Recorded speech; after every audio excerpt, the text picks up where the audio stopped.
It's the most wonderful time of the year. From late December to early January, schools are closed, giving students a much-needed break. The two-week holiday gives students a chance to take part in their family's celebration and cultural holidays, from Christmas to Kwanzaa to New Year's and occasionally Hanukkah.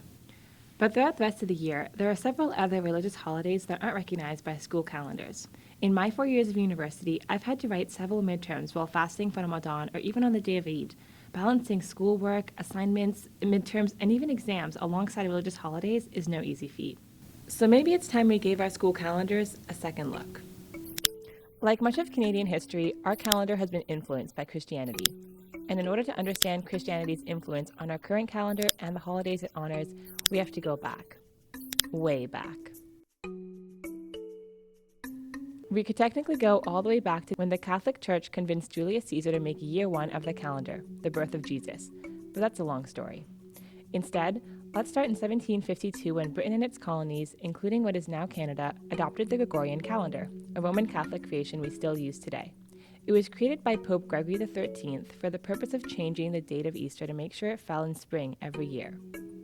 Flash forward to 1870, when Christmas became one of Canada's first and only federal statutory holidays. And even today, Christian holidays are the only religious celebration in Canada that receives time off. But Canada is a country full of diverse cultures and religions, with more than 10% of Canadians identifying as Muslim, Jewish, Buddhist, Sikh, or Hindu.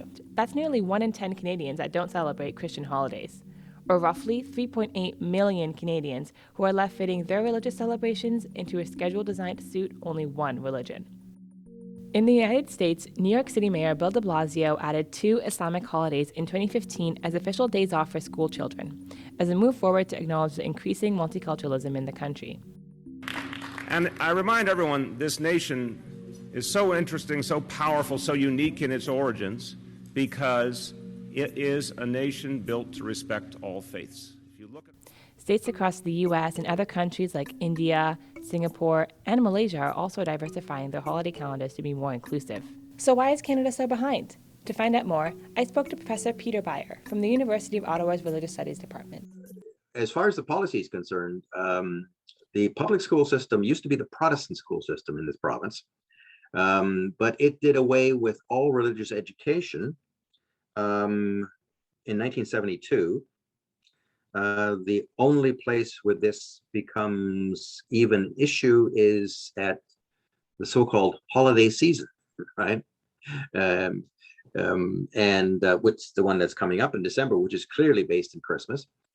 Recently, a number of universities have come under fire for not including more religious holidays in their calendars. In 2009, York University started holding classes again on Rosh Hashanah and Yom Kippur after several decades of recognizing them as campus-wide holidays. The University of Windsor's law school stopped doing the same a year prior. Now, students are often left turning to their university's official policies for accommodations. To find out what it's like getting accommodations for religious holidays, I spoke to Dahlia Belfer, a second-year social work student at Carleton University. I'm wondering, what has your experience been like kind of getting those accommodations for religious observances? I'll go to them and I'll say, oh, like Rosh Hashanah is happening the first week of class, which is what happened this year. My first class was over Rosh Hashanah. And I was like, I won't be able to come to class. So I always find it a little bit difficult to have that conversation, especially when you're new and you haven't met the professor yet. And your first interaction is, I'm going to be missing your class next week. While individual religious accommodations are often how students take the time to celebrate, they're not always an option. Like me, third-year student Lina Abdulrazak had to write her exams while fasting. Here's her story. We had Ramadan during our exam season, so that was not fun at all. It was really challenging because you miss out on a lot of like family activities, friend activities, on religious activities that mean a lot to us, and hold such a meaningful time of the year for us. And we had to miss out on all these opportunities to study for things like exams and assignments and deadlines. And honestly, writing exams while fasting was just a horrible experience. I guess, how would you like to see schools be more aware or more accepting of other religious holidays? I think just in general, profs should be aware of at least a few of the other types of, religious activities that happen throughout the year.